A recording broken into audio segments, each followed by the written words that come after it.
आज 2081 साल चैत्र 30 गते शनिबार हामी जय मल्टिपल क्याम्पस JMC का अध्यापकहरू तथा कर्मचारीहरू सबै मिलेर काठमाडौँको माता तीर्थ पार्कमा पिकनिक मनाउन आइरहेका छौँ।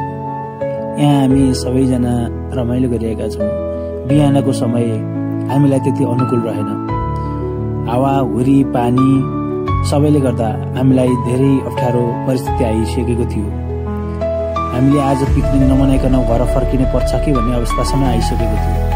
तर 10 बजेपछिको समय हामीलाई अनुकूल रह्यो। त्यहाँबाट हामी 6 जना साथीहरू मिलेर नयाँ यात्रातर्फ लाग्यौं। माता तीर्थको जंगलको उकालो हुँदै हामी चन्द्रागिरी पुग्ने निर्णय गर्यौं। उकालो त लागियो, तर बाटो राम्रो थिएन। चिप्लो बाटो। हामी लौरो टेक्दै टेक्दै बुट्टाहरू समाउँदै समाउँदै केही माथिसम्म पुग्यौं।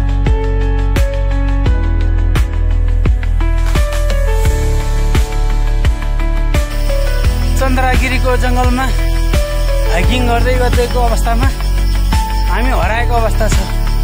हामी हराएको भन्दा पनि यहाँको बाटो हरायो। बाटो खोज्नलाई हामी 5-6 जना लागि परेका छौँ। अब भेटे जान्छौँ, नभेटे पनि जान्छौँ। अब यस्तो अवस्थामा गएका छौँ। ल साथीहरू यहाँ तल कहाँ हुनुहुन्छ? एकजना साथी त आइपुग्नु भयो। अब अरू साथीहरू चाहिँ हात घुँडा टेक्दै हुनुहुन्छ होला, तलतिरबाट आउँदै हुनुहुन्छ। अगाडि आइपुगेर यहाँ भिडियो तयार बनाउँदैछु। ल उहाँ तलबाट चाहिँ अरू साथीहरू 4 जना साथीहरू चाहिँ हात पाउ खुट्टा टेक्दै समात्दै आइपुग्दै हुनुहुन्छ। अहिले यति है त। सुरुमा भेटिएको बाटो उकालो लाग्दै गर्दा हामीले देखेनौँ र हामीले बिना बाटो बुट्टाहरू समाउँदै लौरो टेक्दै बाटो आफै पन्छाउँदै बनाउँदै माथिसम्म पुग्यौँ।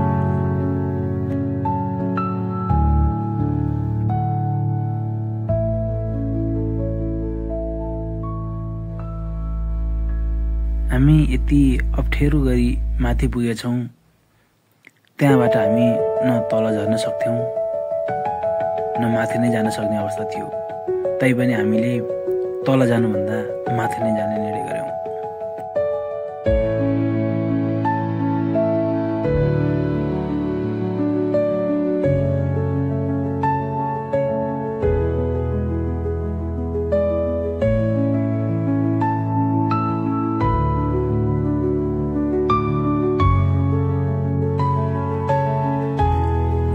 लगभग 3 घण्टाको ठुलो मेहनतपछि हामी चन्द्रागिरी रिसोर्ट पुग्यौँ। यहाँको हेलिप्याडबाट हामी रिसोर्टमा उत्रियौँ। सबै साथीहरू जम्मा भएर फोटो पनि खिच्यौँ। रमाइलो लाग्यो।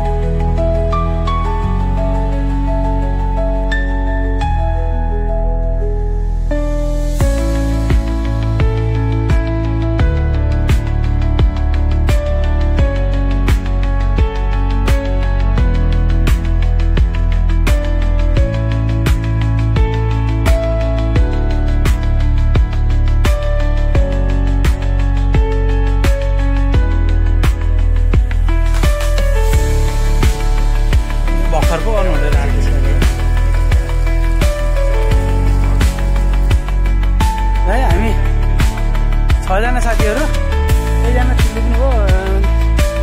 यता आउनुपर्छ। यो चाहिँ चन्द्रागिरी रिसोर्ट। चन्द्रागिरी रिसोर्ट यस्तो मजाको छ। यहाँ आइपुग्यो। हामी यो ठाउँ पहिला कहिले पनि नआएको थियो होला। यो ठाउँ हामीलाई धेरै रमाइलो लाग्यो। यहाँ आइपुगेपछि हामीले तल जति दुःख गरेर आयौँ त्यो सबै दुःख बिर्सियौँ।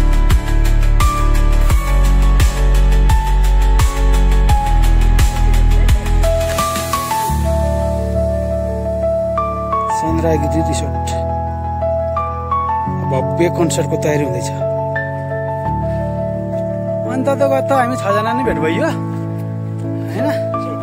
सकुशल। अहिले चाहिँ हामी चन्द्रागिरी रिसोर्टबाट माथि लाग्दैछौँ यो गुन्डुलातर्फ। त्यहाँबाट हामी भालेश्वर मन्दिर पुग्यौँ।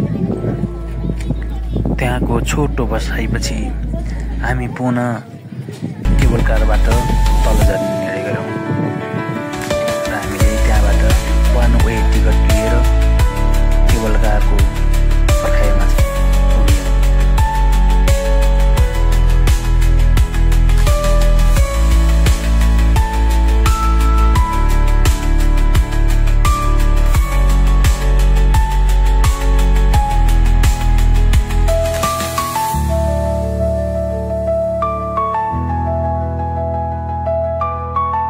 त्यहाँबाट झरेर हामी पुनः माता तीर्थ पिकनिक स्पोट पुग्यौँ।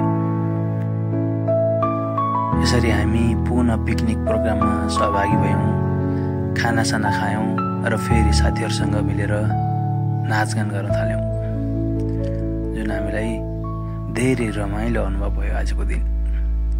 हस् त, धन्यवाद, फेरि भेटौँला।